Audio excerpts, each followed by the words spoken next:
we are, yeah. Okay. Well, I echo your feelings about this conference. It's amazing. It's amazing to hear everybody, and it's amazing to see the conference done in this way. Today, I'm going to take you through a presentation which I've called The Tragedy of the Commons People, a Marmot Overview. So this presentation came to me as a scheme of thinking which came about whilst investigating Mary Burns and how intersecting signifiers result in poverty and exclusion, but how poverty itself becomes a proxy signifier. The introduction of the idea I've found gives depth to the concept of intersectionality.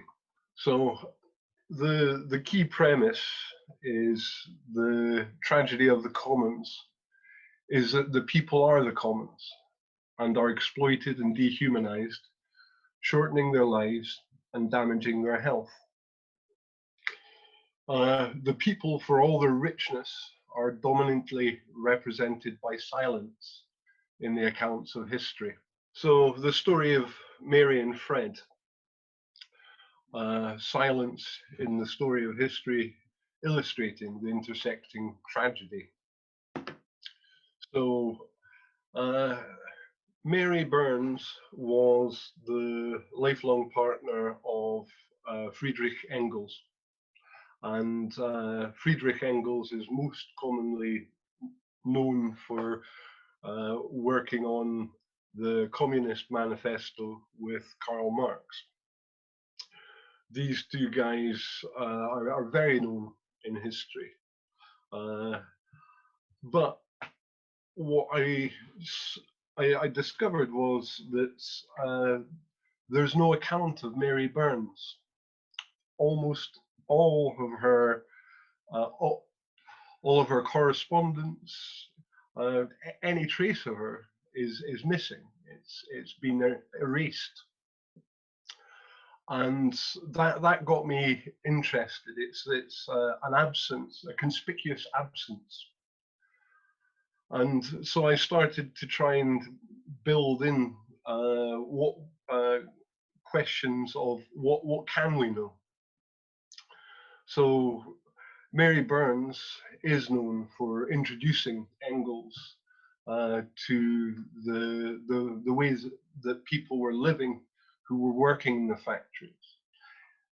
Friedrich Engels, his family owned the factories that she worked in, and he fell in love with her and vice versa, it seems. But I was surprised that we can find a photograph of her sister and accounts of what she said, but not Mary. And so I started to piece together the historical context. So she was a part of the Irish diaspora, which faced racism. And so you've got populations leaving Ireland after long persecution, so much so that the Irish people were, it was made illegal to educate each other. So they formed schools called hedge schools. And there are accounts of these hedge schools producing highly learned people. You know, they spoke Irish and studied Brehon, but they also knew ancient Greek and ancient Latin, and typically left Ireland to go and live and work on the continent. You can still, well, it's evident in the historical humor. Irish people were often the butt of humor depicting them as uneducated and stupid. She was also a woman, and during that time, she faced the dehumanization of sexism, where women just didn't figure in the cultural scheme. It wasn't that long earlier that Mary Wollstonecraft was writing Vindication of the Rights of Man and the Vindication of the Rights of Woman, which really caused significant cultural disturbances. So the third intersecting reality was that she was poor and worked in the mills and had little no choice but to perform the work that was asked of her in the mills for basic sufficiency. So in this presentation, I'm going to use the term class as a topology of finance and status as distinct or different to a cultural signifier. So the word class can be understood as category. If you're standing in front of a beach, you might see a category of people in the water. And if you're looking at the sand, you might see a class or category of people on the sand. This is how I'm using it. The factors intersect and coalesce to inform where an individual resides in a hierarchy of finance and status, determining the choices of people that people have in their lives. Groups are excluded and displaced from the socio-economic institutions of society. As a result, their voices are denied. They're not heard.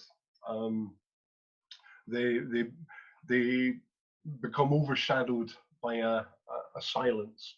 So I'm going to draw a long backdrop to this, and it's to describe precarity, the displacement of collectives from the sufficiency of the commons. So we can go back to 1290 in the UK, where statutes were introduced to prevent land ownership becoming distributed. At that time, you had things like keyhole tenure, where if you could raise a roof over your head and stoke a fire by morning, you were allowed to stay on common land. So there were ancestral rights to draw sufficiency, to live your life from the land. A few centuries later, you see the narrowing of ownership of the land. These statutes had prevented the distribution of ownership. And in the 1600s, you started to see enclosures movements. Populations were being displaced from the rights to common land and sufficiency, and they were moved to urban centres to form exploitable, precarious workforces. Famous examples are the Highland and Lowland clearances. Another famous example is Gerard Winstanley and the Diggers, who were making utopian communities and ploughing the ground and drawing the food they needed to exist. We move forward again to 1906, and Vilfredo Perito in Italy does an assay of land ownership in Italy, and he shows that it's highly concentrated, with about 80% of the land owned by 20% of the population. Coming forward to today, we've got statistics like 0.0049% of the population owns 34% of the whole of the country of Scotland. And in 2019, half of England is owned by less than 1% of its population.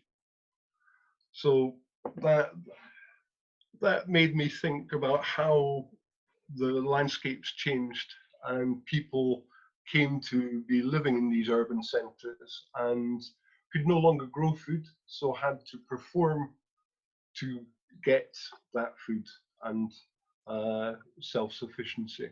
I'm looking at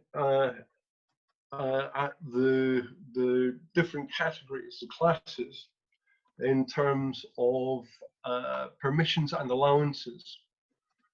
There's a class of people who live with the necessity of performing to the desires of the sanctioned hierarchy, which offers permission and validation within the hierarchy to access the prerequisites for subsistence, food and heat and the like. The resources you have determine what allowances you have and whether you have choice in performing for others. Choice is an interesting word discussed by Martha Nussbaum and Amartya Sen in their work. So distinguishing working class from leisure class, I looked at the origin of the word leisure. It comes from Middle English, from the Old French, leisure, based on the Latin laicere, to be allowed. So here's a scheme of how I'm seeing things currently. On the left-hand side, we've got the working class, and moving towards the right, we've got the leisure class. On the left, we've got performers, people who have to perform for sufficiency. They're the workers of the mills. And moving to the right, we've got allocators of sufficiency. They are allowed, they have allowances, they've got resources, they're the owners of the mills. These are the people to whom the profits of the labor accrue. The further right in the picture, the increasing numbers of choices available and the decreasing numbers of people you must perform to. Non-representation and culturally codified devaluation. Working or performative classes are those qualified by appeal to somebody in the cultural hierarchy who has allowances. Examples of this as how they're codified into our legal system today, you can find the countersigning of passport photos must be by a person of good standing in the community or work in or be retired from a recognized profession. So I ask in that context, somebody without any formal qualifications, they have to seek permission, they have to be validated, their very identity must be validated. But also women have been required to seek permissions and allowances from men by law. I've been having a discussion with Annie Miller, one of the principal architects of the Universal Basic Income. And she was telling me how the rationale for formulating her economic views was because she had to go through her husband for everything. She had to get permissions in law from male people in her life, rather than being valued in and of herself. And of course, we've got the creation of hostile environments. People of color have been exploited and devalued in numerous ways, which, in the Windrush scandal, countless people were denied their very identity. And it was frank racism codified into the bureaucracies of the United Kingdom's law and civil service. So how I'm making sense of this is that it's the derivatization of individuals and the dehumanization of outgroups. Dr. Derek Bell in the field of critical race theory argued significant change may only come about when there is a convergence in the interests of the dominant culture with those of the individuals seeking parity. Anne Cahill feminist philosopher.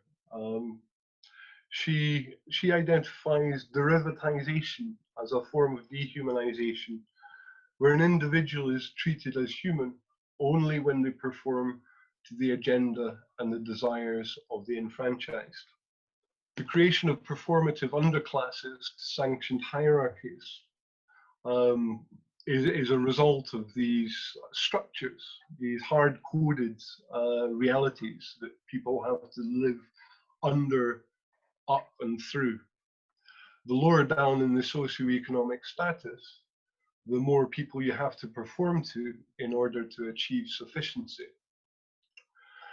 Groups excluded and displaced from the socioeconomic institutions of society, which have their voices ignored, are visible through the impoverishments they live with and through. So we might think of people who are without a home and can't get a bank account. And because they can't get a bank account, other institutions in society don't recognize them. They can't get into a home because they've not got a bank account, and so on and so forth. But the poverty is very visible, intersecting impoverishments and competing for distinction. As a result, we've got a society that sets up dynamics where individuals have to compete for scarce resources to be allocated to them. A historical example is between 1750 and 1790, Scottish wages remained below those of England. English tycoons like Richard Arkwright boasted that the lower costs of production in Scotland would enable him to take a razor to the throat of Lancashire. Highly skilled part of the country, and a highly enlightened one. So living these lives creates constant stress. And the work of Michael Marmot, I think, has extreme importance, because there are multiple large-scale longitudinal studies that started as the Whitehall studies and looked at how people were living and the health costs of being in different places in the socioeconomic scale. The overwhelming and agreed upon observations were that the lower down in the socioeconomic scale you are, the shorter the lifespan and the greater number of health problems. A large body of research demonstrates that stress is a key component of shortened lifespan and ill health, both mental and physical. So the people as the commons and the inequity in the hierarchy as the tragedy. It's the difference between the people at the opportunities at the top and the bottom, which Wilkinson Pickett in their work The Spirit Level and their subsequent book examined. The tragedy of the commons people is that they're exploited by those who have enclosed the sufficiency of the commons, shortening lives and damaging health. So key in all of this is the artificial creation of scarcity. It's not that things are scarce, it's that scarcity has been produced for specific categories of people. This is not just in the United Kingdom, but it's worldwide. If you look at Professor Gene Zeigler in his book, Betting on Famine, he examines how the world produces food for 12 billion people, and there's about 7 billion people, but 1 billion are kept in constant famine. Thank you for listening. I look forward to any thoughts and comments. Thank you very much for that, Alex. Yeah, I'd just like to say thank you, Alex. Oh, there is a question. Alex, what do you think of Garrett Hardin's argument about the tragedy of the commons? So I don't know if you want to answer that, Alex, now. Well, that's what I'm working towards in the paper. If I'm right, the idea the authors you're quoting are that if the somebody doesn't look after the commons, take control of the commons, they're despoiled and devalued. My response to that is, well, we can view it in multiple ways. One, that the people are a part of the commons, that we're making a false distinction between ourselves and the land, and that we're seeing the effects of the environmental destruction, both out there in nature, but also in our sociological habitat as Homo sapiens. But I think Elinor Ostrom's work on the commons shows that to have vertical hierarchies controlling and dictating what happens in the commons is not necessary. So I think that Elinor Ostrom's work is very important reading here. We're now going to move away from Alex, so thank you very much. And if we've got time at the end, you can ask general questions to any of the panelists. But for now, I want to move on to Sahil Nisha. And Sahil is a writer, researcher, and dog walker. I think that's very important. Interested in relations of power and their politicization. They recently finished their undergraduate in post-colonial media studies at Emerson College. Today, Sahil is presenting on the implications of the COVID-19 pandemic on the colonial conflict in the Kashmir Valley, the most militarized zone in the world. So I look forward to hearing what Sahil is saying, if I can find. Thank you. You want to go? The COVID-19 pandemic has brought the global economy to its knees. In a desperate attempt to reignite the machine, prominent capitalist nations such as the United States have resorted to withholding, manipulating, and even falsifying testing data. Such insidious lengths in the service of economy are rooted in the competitive nature of capitalism, which prioritizes labor value and its extraction over the laborer. While the current pandemic has cost the global economy billions, with an unprecedented number of people filing for unemployment, I will be focusing on Indian-occupied Kashmir, which saw over $2.4 billion in losses as of mid-December 2019. This loss came less than 4 months after India revoked Kashmir's special constitutional status through the abrogation of Constitutional Articles 370 and 35A, and even before the pandemic had impacted the global economy. India, as a capitalist nation, depends on ceaseless resource extraction to sustain itself, and thus demands ceaseless expansion. Abrogation was, India hopes, the beginning of the end of its decades-long project to colonize and homogenize the only remaining Muslim-majority region ruled by a far-right Hindu nationalist or Hindutva government. While imperialism and colonialism have existed for some time, Marxist analyses of the practice draw an important distinction between pre-capitalist colonialism and the modern colonialism that developed alongside capitalism in Western European nations. Dominated by Britain, the principal imperialist power of the day, this modern colonialism constructed relationships of economic dependency upon the colonial power and was thereby more aggressive and insidious in nature. Due to the extractive and expansive nature of capitalism, it is important to note that wherever capitalism is established, colonialism is sure to follow. In the decolonization process by the British in the wake of the economic devastation wrought by World War II, the British Raj was dissolved, and what was once the jewel in Britain's imperial crown became the independent nations of India and Pakistan.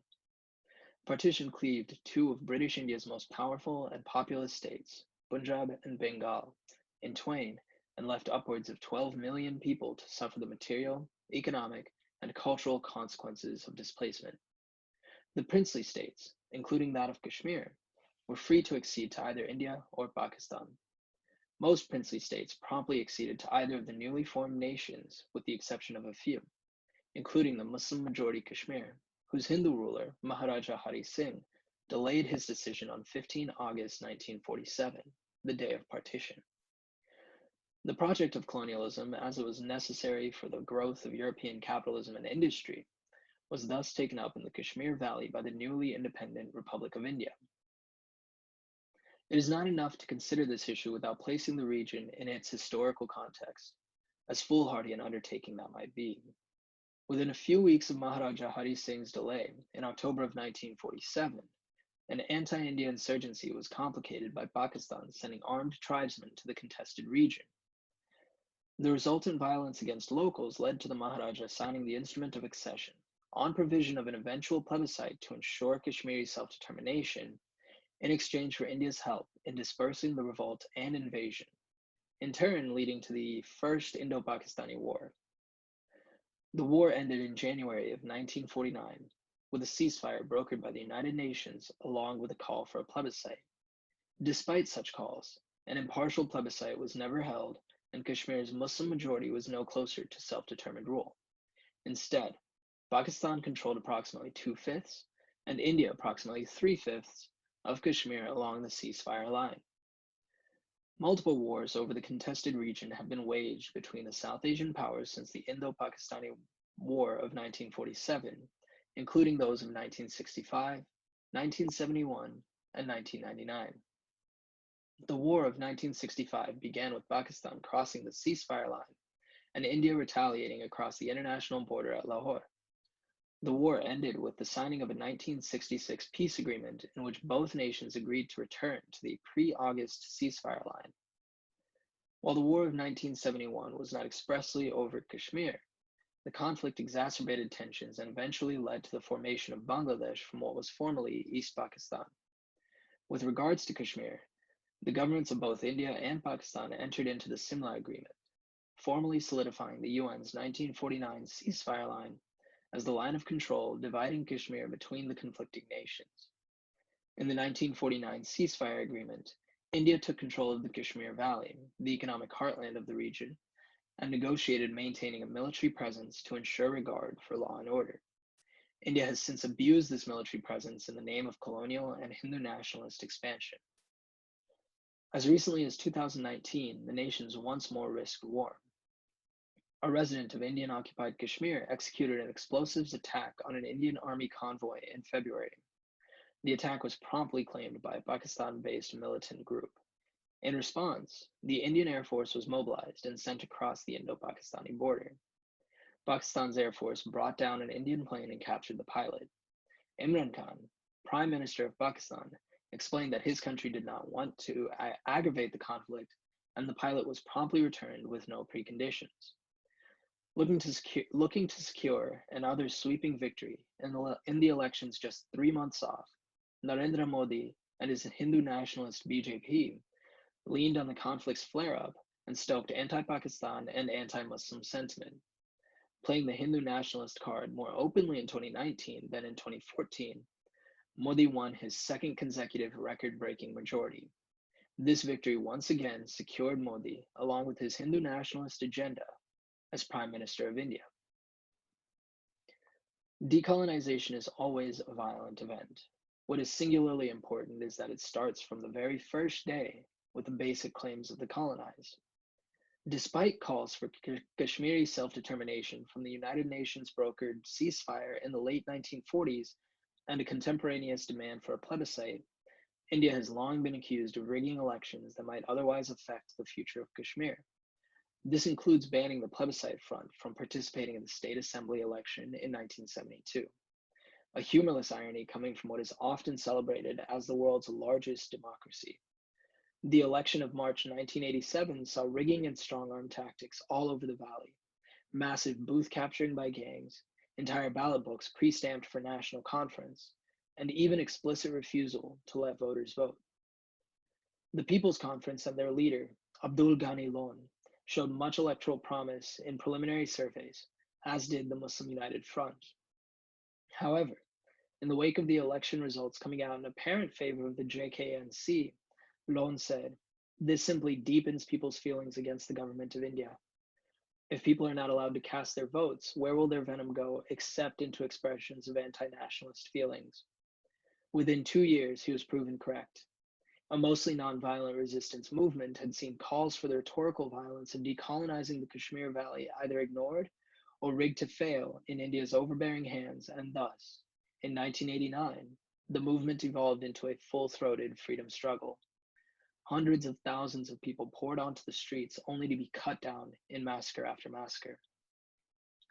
India has worked to contain the violent insurgency of 1989, although periodic resistance demonstrations with attendances in the hundreds of thousands, now armed with nothing more lethal than stones, are still met with violence by the Indian state. As recently as the summer of 2010, soldiers shot dead more than 100 protesters, most of them teenagers. As of 2000, the Indian government, then and now dominated by Hindu nationalists, had sent close to 500,000 soldiers to Kashmir to suppress insurgencies. In 2016, The Guardian questioned if Indian soldiers firing an estimated 1.3 million jagged metal pellets, damaging the eyes of nearly 1,000 civilians, was the world's first mass blinding. Despite periodic ceasefires between India, Pakistan, and the guerrilla militant groups in the valley, India's colonial project marches on, indiscriminately attacking rebellious protesters, armed or otherwise.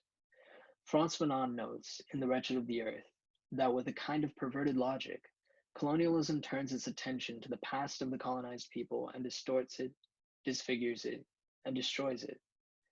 That is, where capitalist colonialism is established, the cultural fabric of the space is forcibly altered. India's attempt at such a hollowing of their colonized has been an ongoing project in the Kashmir Valley. On 5 August 2019, the Hindu nationalist government led by Narendra Modi and the BJP abrogated Articles 370 and 35A, which guaranteed Jammu and Kashmir's special semi-autonomous status since the ratification of India's supposedly secular constitution, in order to permanently incorporate the contested territory, which includes the Hindu-majority area of Jammu and the Muslim-majority Kashmir Valley. Anticipating resistance by affected Kashmiris, the Indian government imposed a barbaric military lockdown, turning all of Kashmir into a giant prison camp. 7 million Kashmiris were barricaded in their homes, internet connections were cut, and their phones went dead. This is not India's first time blanketing the region with a military curfew or even a communications blockade.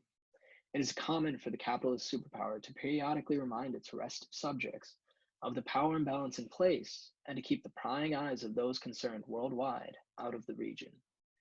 The central government, however, insists that such a blockade is to stymie anti-India militant organizing. They did so during the summer of unrest in 2016 following the killing of Burhan Wani. Many doubt it will be the last. Mir Hanan expressed his cynicism, commenting that most Kashmiris are numb to them, adding, "They've made their point.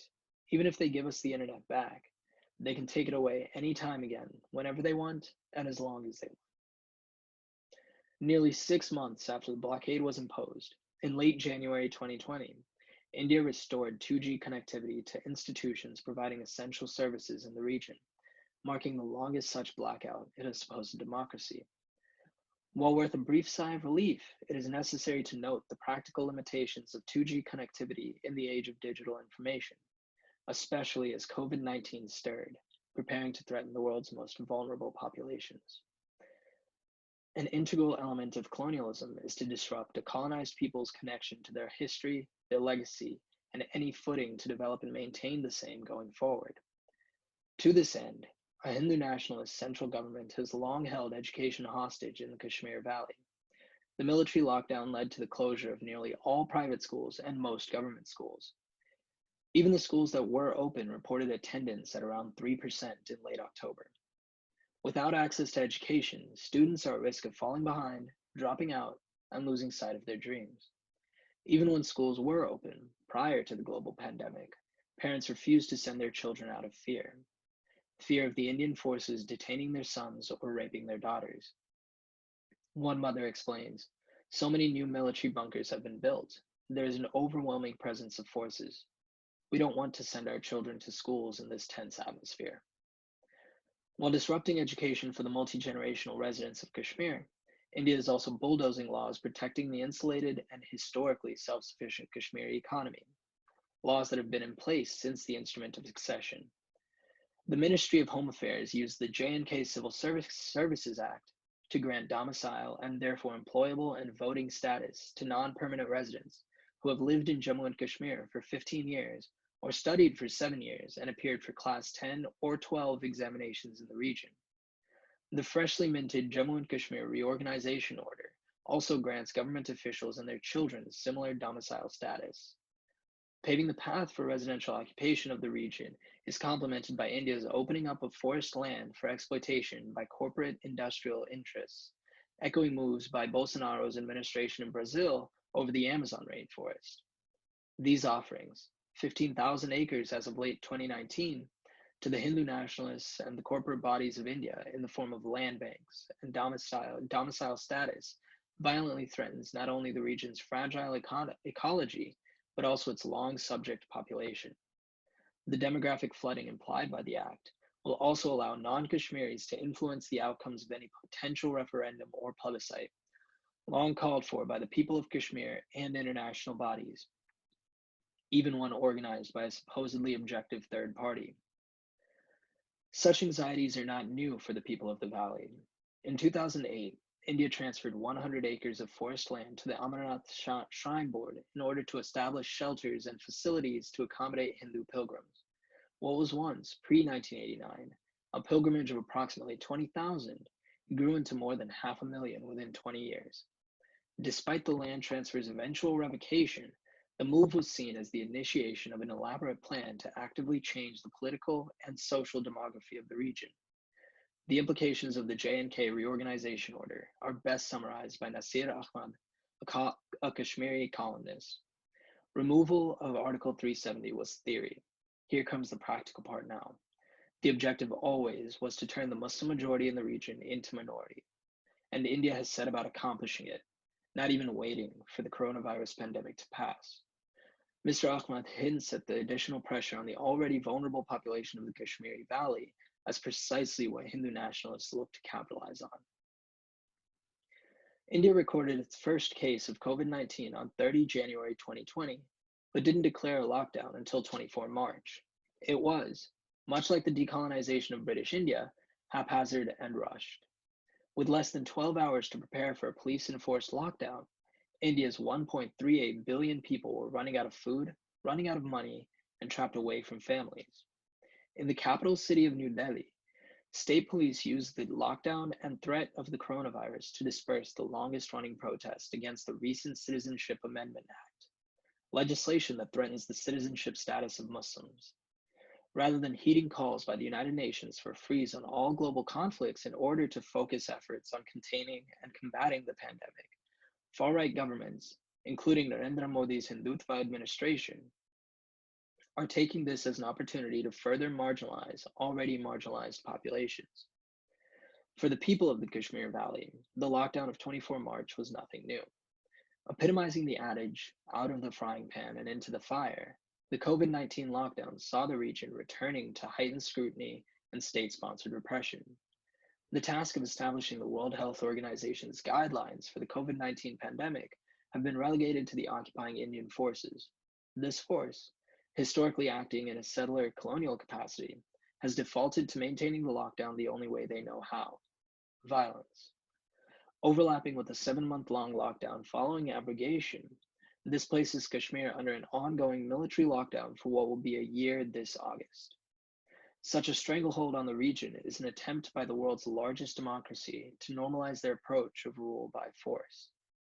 The Indian government has claimed before that their military occupation is to maintain law and order, and now, with the COVID-19 lockdown in place, has added claims of ensuring public health and safety to their multifaceted rhetorical acrobatics. Where social distancing is possible, the military makes sure to intervene. Under the guise of hunting anti-India insurgents, the occupying forces indiscriminately raze civilian homes and thus force families into tighter and tighter spaces. The fact remains that precautions that could have been followed in our homes can't be followed in the houses of others, says Taslima Jan, who lost her home in the violence and was forced to move in with her brother and his family. Now there is a risk of exposing everyone who's packed into Taslima's brother's home to the virus. Such cases are all too common in the most militarized zone on earth. The Hindu nationalist government of India claims the current lockdown is to help prevent the spread of COVID-19. However, their actions show that they are hell-bent on decimating the Muslim population. The dual threats of the pandemic and the roving military forces weigh on the population's collective psyche, which the government has capitalized on.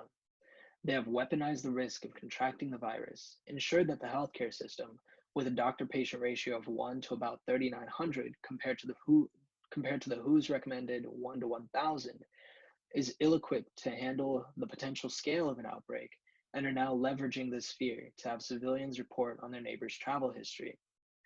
This is mukbiri, the loathed practice of locals informing Indian forces about the presence of militants, often for a cash reward. Just that it is being asked and done the legitimate way now, was a common but short-lived joke in the region. The district magistrate of Srinagar, Shahid Choudhury, has been using heat maps and phone trackers to locate so-called COVID suspects since 10 March, 14 days before the central government issued lockdown orders. His administration has also established digital platforms encouraging civilians to file reports against their neighbors for violating the strict quarantine orders. In doing so, the government maintains informants among the general population, sows division among civilians to prevent further anti-India organizing, and justifies their invasive and advanced surveillance infrastructure.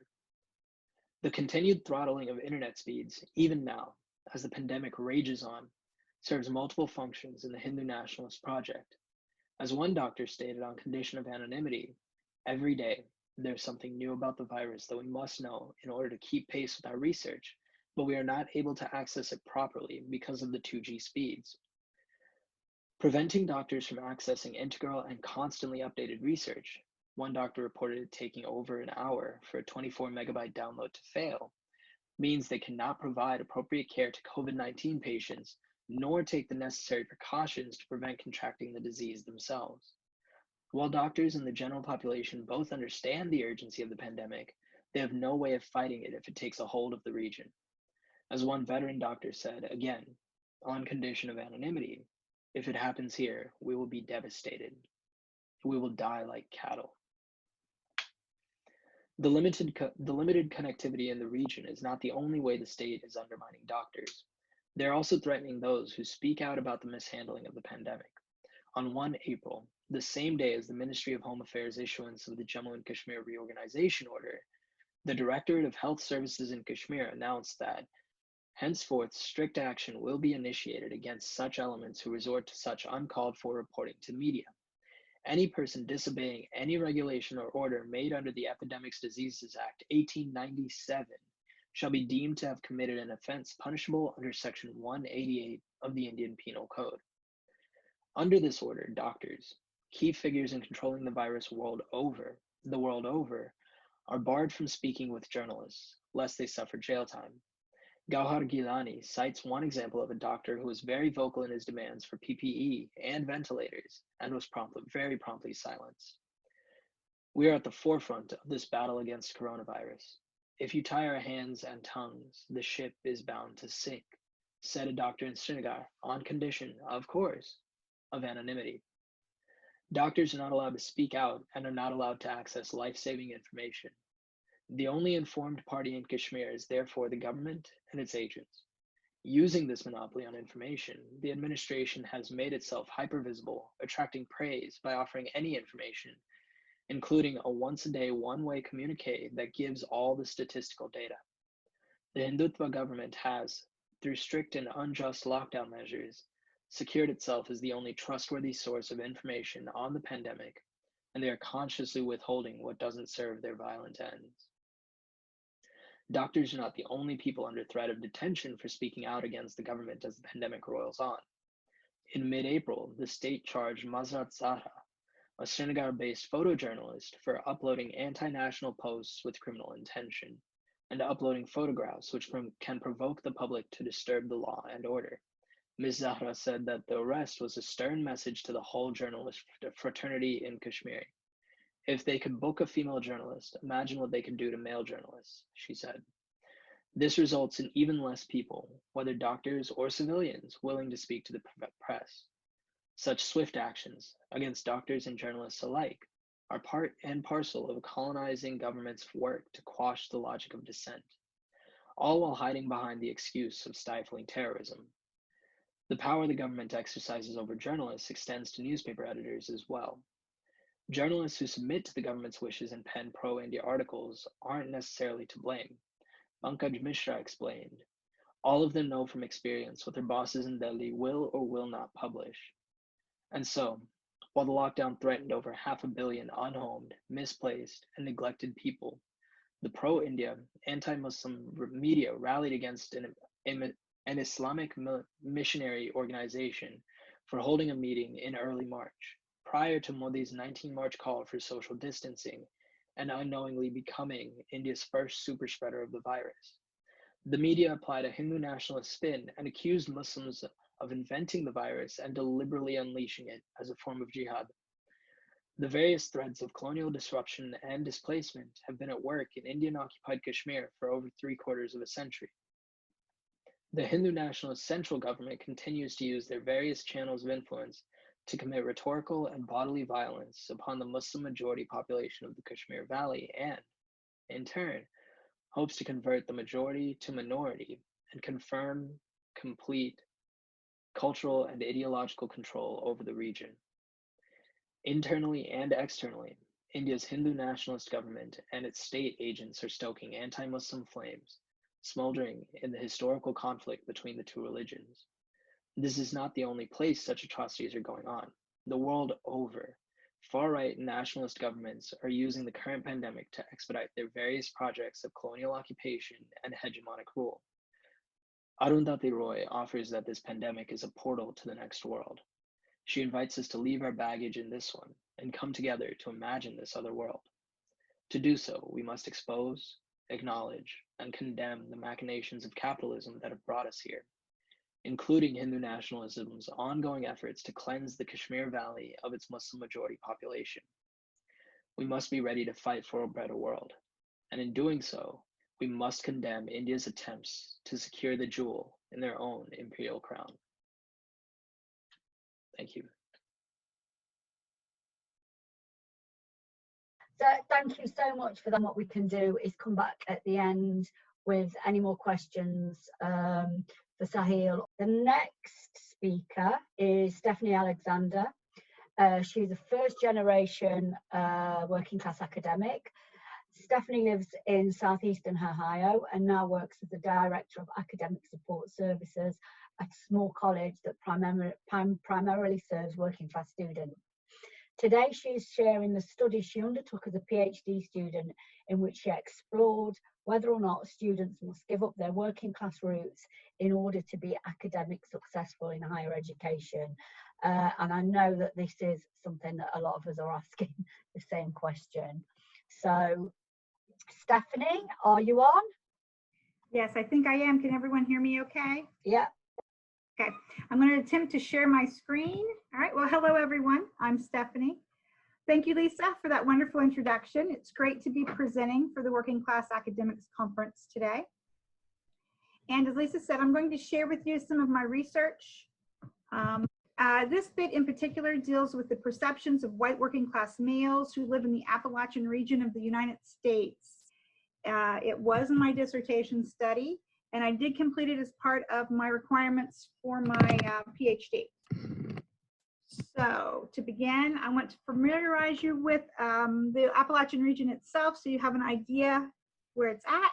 It is a very large, diverse area of 205,000 square miles that runs along the Appalachian Mountain Range in the eastern part of the United States.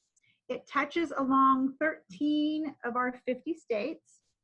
However, only one state, the one that has the star on it right there, West Virginia, is the only state that is fully enclosed within the Appalachian region.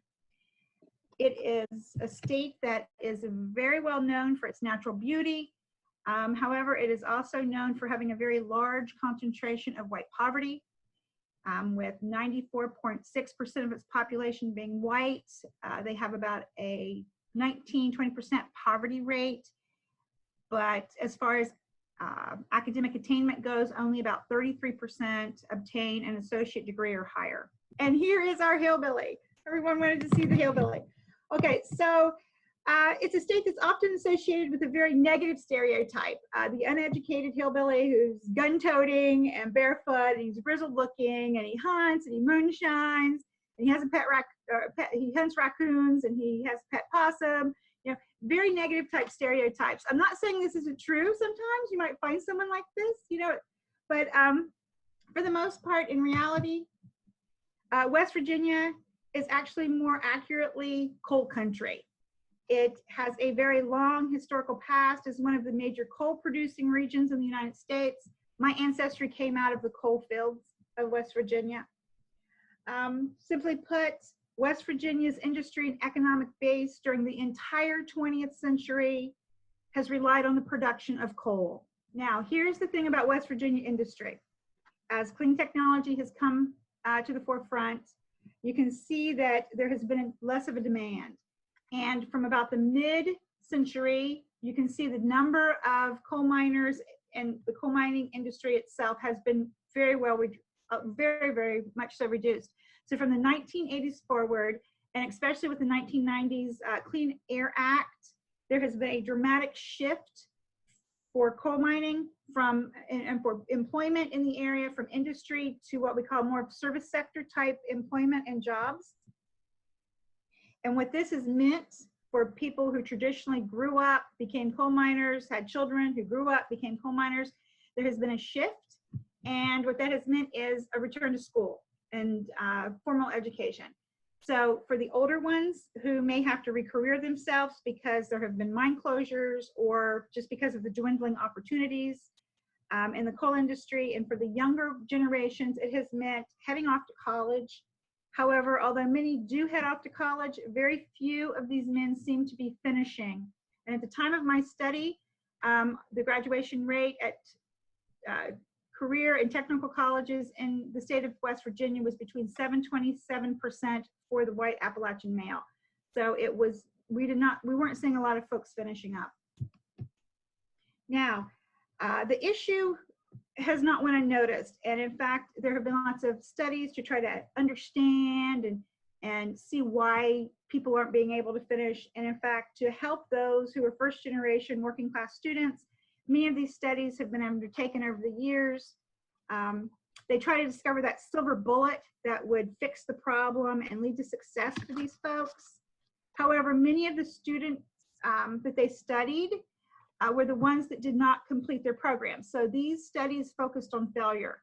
They sought only to identify barriers to student success, and they utilized most often what we call a deficit ideology, where something was missing in the student and the student needed fixed. So I looked at these studies and I was like, I really didn't want to do another study like this. These were my people, I didn't want to take this approach. So what I did was I took a different approach, and I used what's considered an appreciative inquiry model. And I actually interviewed participants who had finished their programs of study, and I sought to identify their supports from their lives that they felt were instrumental in helping them finish. And I also decided I would ask what they, or how they defined academic success, because sometimes one person's definition is not necessarily the same as another's. So I did a lot of reading, and just to give you an overview of what I kind of explored, I've made this slide.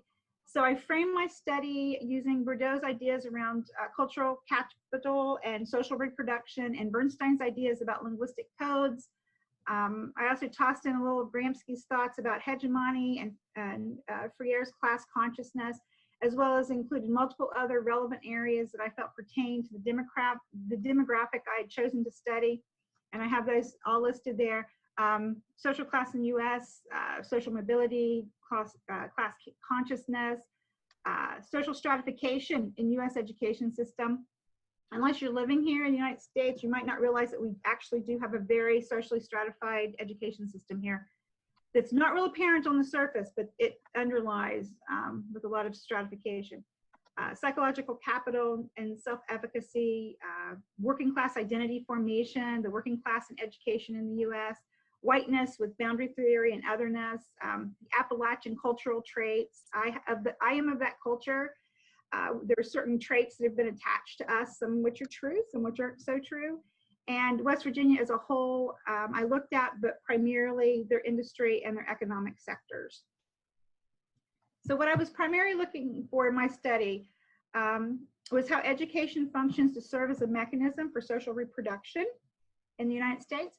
In the US, a shift occurred in higher education after World War II. Prior to that time, higher education was primarily for the privileged due to cost. But with the GI Bill after World War II, higher education became very attainable to the working class, or rather those who had served in the military during World War II. In the 1970s, with the advent of federal financial aid programs and student loan systems, more working class students were able to enter higher ed. And today in the US, we have many institutions, and I work at one, that offer what is known as open enrollment, where just about anyone breathing and with a pulse can enroll for classes. On the surface, this makes higher ed in the US look like it's very accessible, but in actuality, because higher ed is still set up systemically to the advantage of those from the middle class, it just sets most working class students up for failure. So there's kind of the attitude that, yeah, you can all come, but we're going to still keep it running like it used to be traditionally. So there's a bit of a contradiction there. A lot of the ideology around student success centers on learning to adapt to survive, and that's something that I study. So taking all these things into consideration, my biggest question became, do you really have to leave your roots behind in order to be academically successful? And so I formed these as my research questions. First, I wanted to know how the men define success, how they perceive their past and present academic successes, and most importantly, I wanted to know what aspects of their lives they had felt contributed to their academic success. These were the 8 men. You can see that I had a bit of a range. You will also see a tend towards 30s and 40s here. These were a lot of men who were recareering themselves. They had been in industry, coal mining industry. They were coming back, becoming more in the service sector, physical therapy assistants, those kind of things. So I asked them in in-depth interviews, and I interviewed 8, and they represented, there were 10 community colleges in West Virginia at that time, and they represented 7 of them. And here's what I found. So their definitions of academic success all stayed very deeply rooted in working class thought, meaning that educational value was associated with the ability to practically apply their skills and knowledge that they obtained. So even though they got the credential, they were more concerned with how am I going to, I want the proficiency, I want the performance piece, not just having a piece of paper, but what the abilities that came along with that. So this was very significant because it illustrates their tie to the working class and the production of labor. So if you understand Marxism and how working class and labor work, that's kind of what I saw there was that thread. They still saw themselves as worker, as the worker, rather than the academic. Their perceptions were equally interesting. All illustrated a degree of psychological capital as well as self-efficacy, and this meant they were able to see beyond what they currently were and envision what they could be, and they held that belief within themselves that it was actually achievable and doable. They also displayed a deeper appreciation for a college education, although it was primarily tied to the ability to perform a task to a higher proficiency and economically benefit from that. But as a result, they had developed a higher educational aspect that they pushed along onto their children, and they were expecting their own children to follow in their footsteps. And finally, this was probably one of the most interesting. The aspects of their lives that they attributed to their success were also the very ones that the ones who had failed attributed to their failures. So this was interesting. Job security and economics. Most of the men were there, you know, plugging away at a degree, trying to get a degree, but they were also working a part-time job. And it was that part-time job that drove them to finish. It was, I don't want to do this for the rest of my life for a low wage. I want to get a better paying job. Whereas the ones that had failed would often say, I got to work, I can't do it. And they would prioritize their part-time job over getting out of the part-time job. So the job security and economics was something that was common. Family support. We are a big family-oriented culture. My uncle's grandparent that, you know, third cousin twice removed is having surgery, and I'm going to go to the hospital and be with them. So we have this huge support family network that at times is a burden and a weight around our neck. So where the ones that had failed had let family pull them down, these have let family elevate them, which is very interesting. It was a different dynamic. They had a high degree of self-reliance. They knew they could do it. This often destroys students because they will not come in and get academic support when they need it, tutoring help, example. They think they can do it without help, and they try to do it without help. These guys were self-reliant, but they had also recognized the fact that they could accept help and that it would be all right. And for those who had served in the military, and I have asterisks on the slide before the ones that had served in the military, the discipline that they had developed while in military service, they said helped them be more disciplined to getting their academic work done and to see value in it. Other items that contributed was at some point along the way, except for one of the interviewees, they had developed the love of learning. They had transformed from just doing it because I have to I actually love this because I can apply this, you know, and it will give me an economic benefit. So this love of learning, and they wanted to learn. They had spousal interdependence, which means they viewed their spouse as an equal partner, and they depended on their spouse as much as their spouse depended on them. And then the new expectations that we saw were the evolution of that thought where the working class sometimes thinks, I want my better for my children. You know, the middle class wants to maintain the status quo, whereas the working class says, I want better for my children. This expectation was almost similar to the middle class in that I want this for my children, which is a college education. So it was kind of interesting there to see that evolution. And then many of the personal values that they exhibited were derived from American culture. And they were, the self-efficacy were very well known for being survivors. So a lot of these things, you know, played into that as well. And I thought this quote was very telling because this was from Peter. He was the youngest one that I interviewed. He was also from the biggest family. He was, and this is not typical in this area, but I thought it was interesting for him. He was the first of his grandparents' 23 grandchildren to earn a college degree, and he was working on his master's. And this was a quote that he said, I'm working on my master's degree now, but I hope I don't become one of those overeducated people who can't do the job. I know a few of those, and I think we all know a few of those who can't do the job, but they have the degree. So, you know, when I took all this, you know, taking all this into consideration, it's been a few years now, being from the working class myself, I too value that application of knowledge. So I looked at this and I said, so what can I do with this? And what I do is, as a result of my study, I try to apply what I learned through this work in my own work every day. And I work at a small community college with a large number of working class students.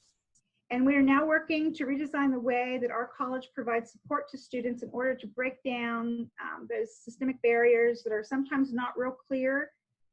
For example, instead of attempting to make students college ready and fix them and plug holes that are missing and do these types of things, we're striving to meet students where they are and create a college with processes and a structure. And this is very Freerian, but we're changing our structure of the college itself when we onboard students so that we are more student ready. And that way we can help the students that we serve more fully. And I thank you for listening. So thank you so much for that, Stephanie. I don't know if you've been looking at the chat, but I definitely have. And there are many British people in the chat which are really identifying with your research and also your comments, particularly around the post-industrial areas in the UK. and we do have a question that I hope you'd like to answer. It's from Sue Bentley, and she's interested in your view on community college. And perhaps, and I think we sort of mentioned it earlier on this morning about spaces which are mostly working class and the difference between perhaps a community college and then a university. So I don't know if you've got any thoughts about that. So what was your specific question? My thoughts about community colleges, like their role or their purpose or how we use them in the United States? Well, I suppose it's interested in views on community college versus the university. Well, that's interesting because I have to confess something. I actually work at an institution. If you look at my title slide that introduces me, I work at an institution that is a combined university, 4-year private university in the United States, as well as a public community college. So what we do here is we actually have the first 2 years, if you're a local student, you get a community college rate, okay? And then the 3rd and 4th year, you get bumped up to the private university rate, which is astronomical. But it's interesting because we are like the only institution in the United States that does that. But the role of the community colleges in the United States varies. I think some states see them as more of a junior college or a cheaper start type thing, or a technical training with an associate degree, certificate program. However, other states view them more as workforce development. And West Virginia, which was where my study was done, because I was working in West Virginia at a community college at that time in the state of West Virginia, we had been given the absolute goal of producing workforce. You know, that was our goal, was the 2-year associate or a 1-year certificate program. I think community colleges in the state of Ohio, where I now work, we like to view our community colleges as a transitional, you know, we have a lot of students that come in and take transfer model, or they'll do 2 years of gen eds and then transfer to university. So we see ours a little bit differently. So I think it's a state-by-state thing in the United States. Personally, I think that you can get a good taste at a community college and you might end up in a 4-year university somewhere.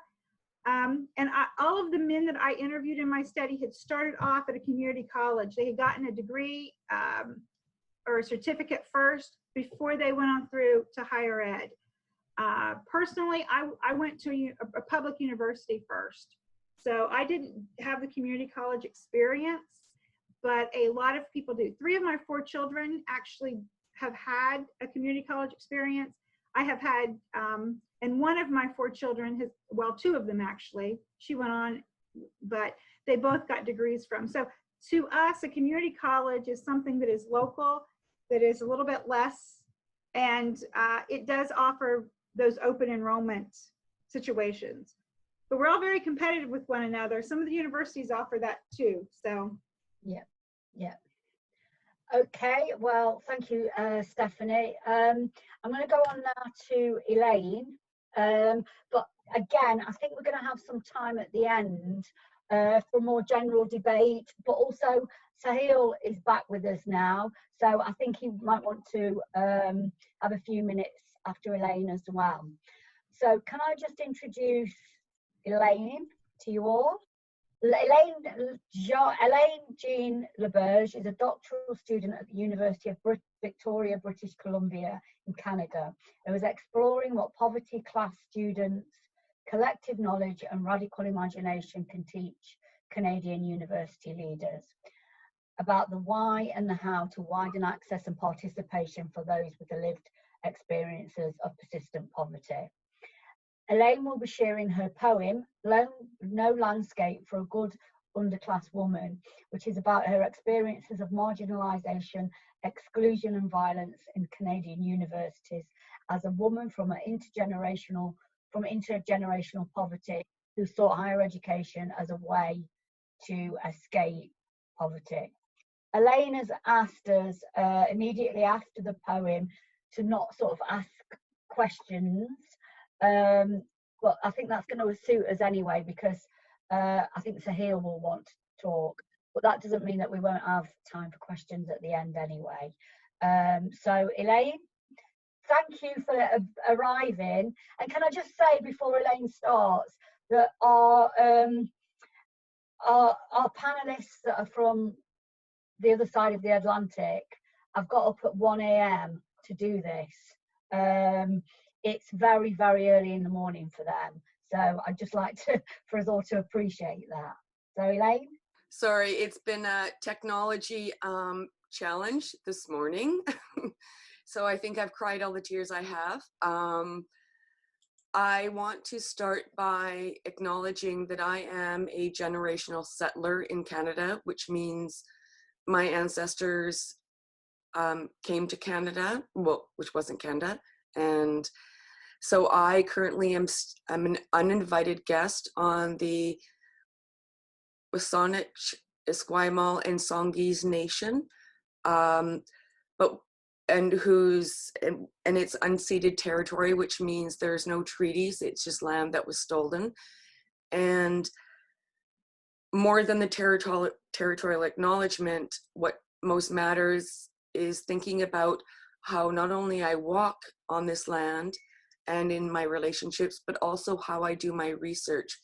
Do I contribute to further colonization or decolonization as a white woman it's okay to stumble and fumble with this, but I am very, very gracious that I get to be in school and be on these lands and be alongside amazing people. So the poem I'm about to share with you, I want to dedicate it to all the women who could not access education, to all the women who have been pushed out of Canadian universities, to the women who walk alongside me, and to the women who will come after me. So here we go.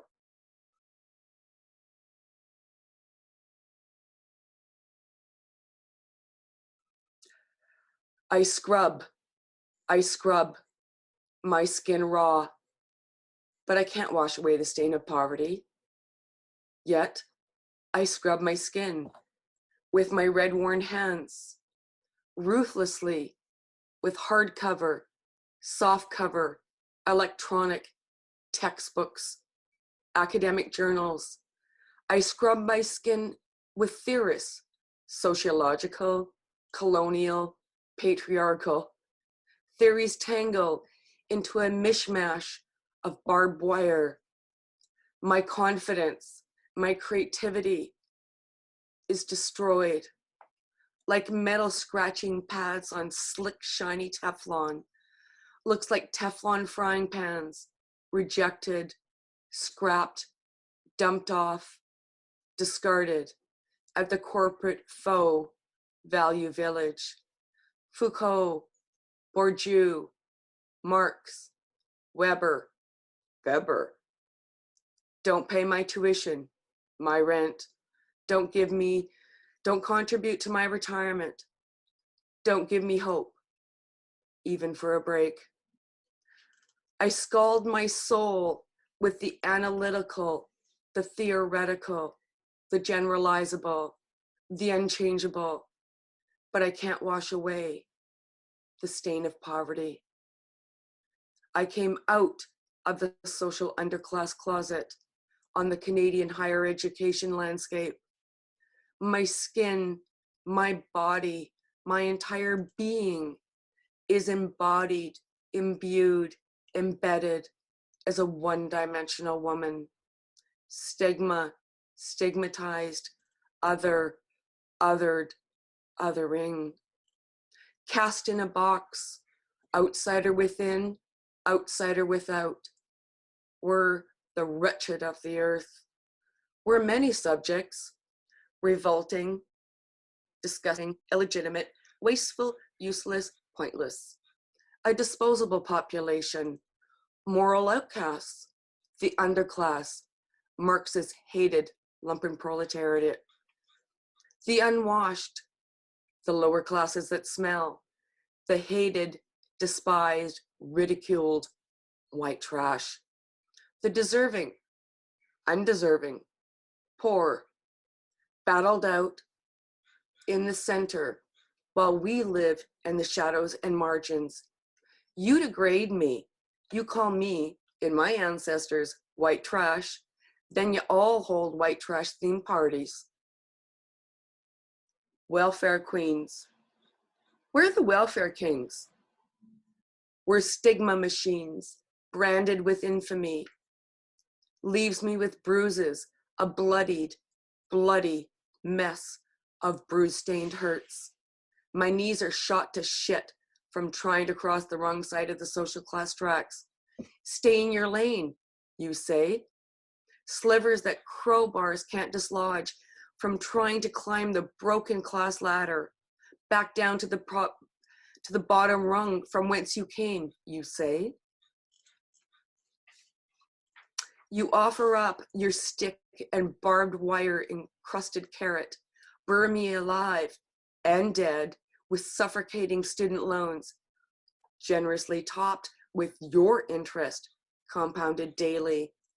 Squandering our riches, you say. You squander our richness, we don't say. How many students are homeless? No one knows. Not yet considered an epidemic. Might be another academic career booster, Canadian taxpayer-funded academic research topic. How many students go hungry? No one knows. Just another epidemic. Maybe. Just another, oh, this has potential, Canadian taxpayer-funded academic research topic. How many students are from poverty? No one knows. No one cares to know. We're not supposed to be here. Are we here? Poverty not considered an epidemic. Never going to be another taxpayer-funded academic research topic. Poverty, intergenerational poverty. It's deeply embedded in my self-identity, part of my embodied being.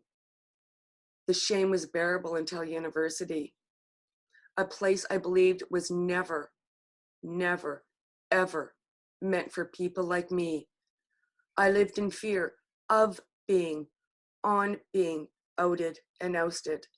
And then I was outed of the social underclass closet.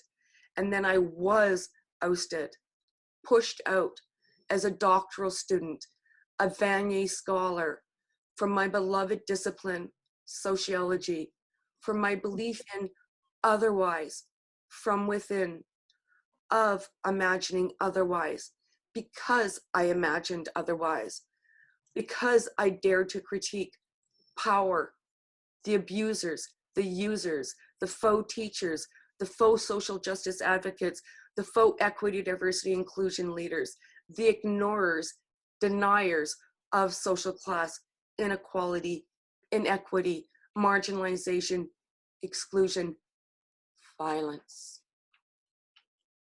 Jacked up capitalism, rabid neoliberalism, servitude, neo-feudalism, 150 plus years of colonialism, relentless, burgeoning isms entrenched in Canadian universities, institutions. Shh, there's no classism.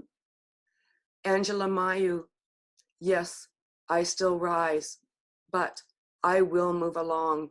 But, and you, Canadian universities, you need to hear this.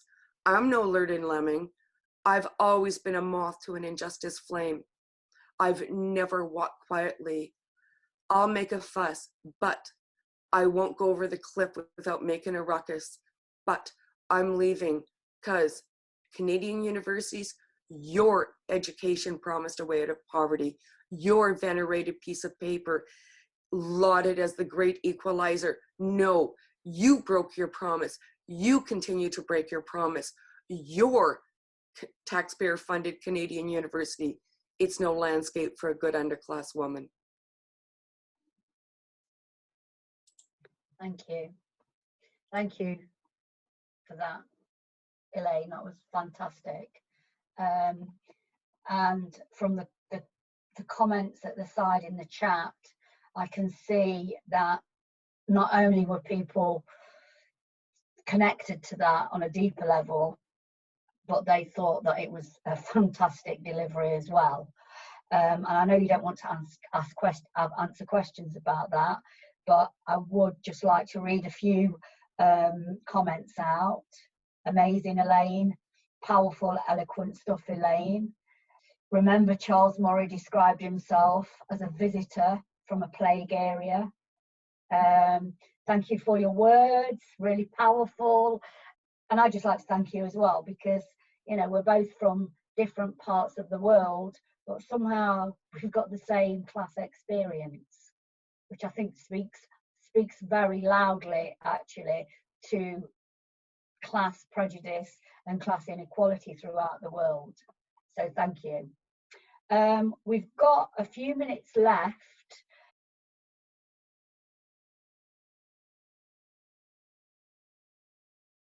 So I'd just like to open the chat up, or the Q&As, for anyone who would like to ask a question. And actually, Sahil, is there anything that you'd like to add? I mean, I've just got a question, and from the chat at the side, people were sort of asking similar questions. I just wondered if you could not answer, but just perhaps explore, how is the class analysis of colonialism? How are you exploring that with where we are today, sort of with this, as you've explained it, I don't know, kind of a new colonialism in India? So I just wondered how you can, you know, how are you thinking about this in regards to class analysis?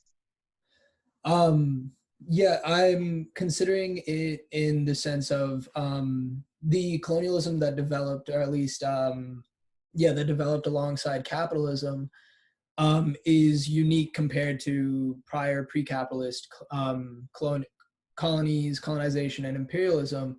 And I'm seeing it as, from the perspective of the colonized are, that the colonized are, in a sense, a working class, in the sense that they are a resource, either cultural, laborious, or even material, right? The displacement of, to continue the example of Kashmir, the displacement or the erasure of the Muslim population that's been there for generations, grants the colonial nation, in this case India, access to the land resources. Mm-hmm. So in a more like abstract sense, I would consider any colonized people members of the working class due specifically to their treatment in the process of resource and labor extraction, of value extraction. Yeah, that's. I mean, that was a great answer. It just gave that the colonized are a resource, whether they're a cultural resource or whether they are a resource of capitalism. They are a resource, and that really connects with the class analysis. I think thank you. That was a great answer. Is there anything else that anybody wants to add? I've got a few questions here, if any of you want to answer these. Darren Flynn has said, thank you, Sahil, not nearly so connected into those communities anymore. Unfortunately, I just remember a period of flare-ups of tension and never acknowledged by the white majority staff, so thank you for that. I've got a question from Michael Dempster to Stephanie.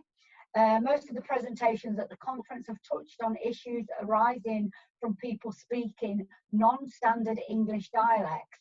Is this a factor of the working class academic experience in Appalachia? And I think any of you could answer that question, because I think one of the things that's really struck me on the conference as a whole is that this is a conference with accents. And normally we don't get conferences with accents, with a range of accents, and particularly working class accents. So I don't know, Stephanie, if you wanted to answer that, if you wanted to come back with that. Yeah, I will answer that. I've been told that I have an accent. It's not a West Virginia one. My daddy has an accent. It's a West Virginia accent. He says 5 instead of 5. But yeah, I would say that the way that you speak has a lot to do with it. When I talk and I talk fast, it's probably more apparent. It was probably more apparent today than if I go to a conference meeting somewhere and I'm trying to be more mindful of the way that I say things. In the Appalachian region, we are known for our dialect, and we are also known for it making us sound unintelligent. So I see Sahil shaking his head yes. Yeah, we have a lot of variance in accents, and the Appalachian one is one that is associated with that unintelligible type person. I chop the G's off the end of my words. You know, I say going. I'm gonna go do that. I leave out medial vowels. I squash everything together. There was a lady that I worked with here at work. When we got talking fast and we slid into our native language, you know, our provost, who is from Northern Ohio and the Cleveland area and has a very pronounced, you know, language system, was just kind of watching us, and he's like, "You're speaking a foreign language," because it becomes apparent, and it is. When I worked for West Virginia, there is a stigma attached to the state, and it is not viewed as being, you know, real brainy or brainiac or anything. So if you're at a conference and you're wearing a West Virginia sticker on your shirt, your IQ's drop. In fact, we have a joke in the United States. We have some international students here that are from Britain, and we always say they sound so much smarter. They have the Queen's English, okay, and it makes your IQ go up for some reason. But it doesn't matter what comes out of their mouth; they sound smarter. So, you know, maybe that answers your question. But yeah, there is a variance here, and there is a lot of stigma and discrimination, and it's all wound up, you know, in language. Yeah. Well, we're finishing now in 2 minutes, so I'd just like to wind it up by saying thank you for everybody that's took part in this. Could I really thank you, my panelists today, 3 of which have got up at 1 o'clock in the morning to talk to us all, and I cannot thank them enough. Also, Alex, who didn't get up at 1 o'clock, but up in Scotland, you know, I'm not going to feel sorry for you. You're having a great time up there. Things are okay. But also, just thank you again. I cannot thank the people that have organised this, and for years and years and years, all of us who are working class academics have desperately needed this, and I cannot thank you all enough for doing this. You know, today I'm going to go away and have a good think about what I am doing with my life. I'm having a proper think about what is going to happen from today, because I think today has been paradigm changing. Something big has happened today, and I'm going to have a proper think about what I'm going to do. So thank you from us, and have a great rest of the day. Thank you, Lisa. Thanks, Sahil. Thanks, Elaine. Thanks, Steph, and thanks, Alex. That was another amazing day. And you know what? I was making those links between Elaine and how powerful words are, and then Kevin this morning and how powerful silence is, and then everything in between we've covered, and then parts of the world. You know, we've got to do it together, haven't we? This is class is a thing that's global, and wow, what a place to come and listen to it and be part of it. I'm going to just say break time now, and then just recover. We've got 15 minutes and we're back at 15:30, but thank you all. See you in 15 minutes. Thanks, Lisa.